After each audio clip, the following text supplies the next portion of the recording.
उग्रं वीरं महाविष्णुं ज्वलन्तं सर्वतोमुखं नरसिंहं भीषणं भद्रम्.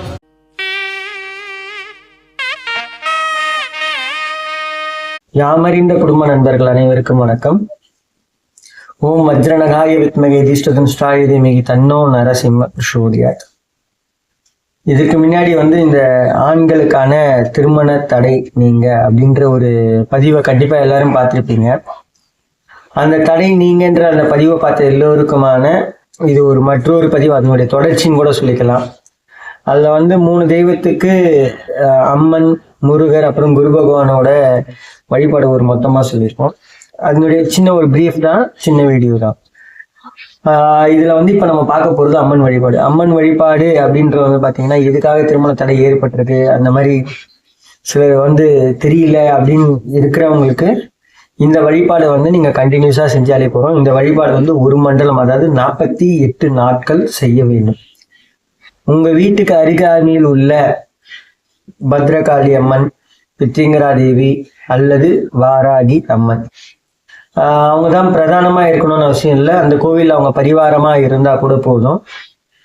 கோவிலுக்கு டெய்லி, அதாவது கண்டினியூஸா 48 நாள், ஒரு நாள் கூட பிரேக் விடாம 48 நாள் டெய்லி போயிட்டு மாலை வாங்கிட்டு போய் மாலையை சாத்திட்டு அந்த 48 நாள் அந்த மாலையை சாத்தி உங்க பேர்ல அர்ச்சனை பண்ணின்னு வரணும். அதாவது யாருக்கு திருமணம் நடக்கலையோ அவங்க பேர்ல அர்ச்சனை பண்ணின்னு வரணும். இது கண்டினியூஸா நடக்கணும், ஒரு நாள் கூட பிரேக் விடக்கூடாது.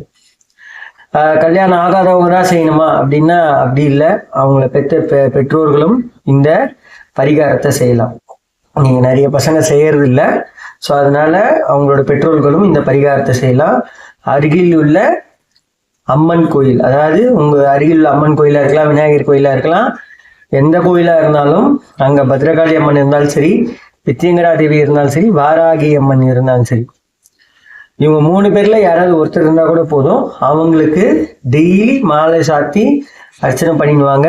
கண்டிப்பா தடைப்பட்ட திருமணம், எதனால அது தடைப்பட்டதோ அந்த தடை அதை உடைன்ற மாதிரி அந்த தடை உடைஞ்சி கண்டிப்பா உங்களுக்கு திருமணம் கைகூடி வரும். வெகு விரைவில் திருமணம் நடக்கும். நம்பிக்கையுடன் செய்து கொண்டு வாருங்கள், நல்லதே நடக்கும். நன்றி, வணக்கம். மற்றும் ஒரு நட்பதிவில் சந்திப்போம்.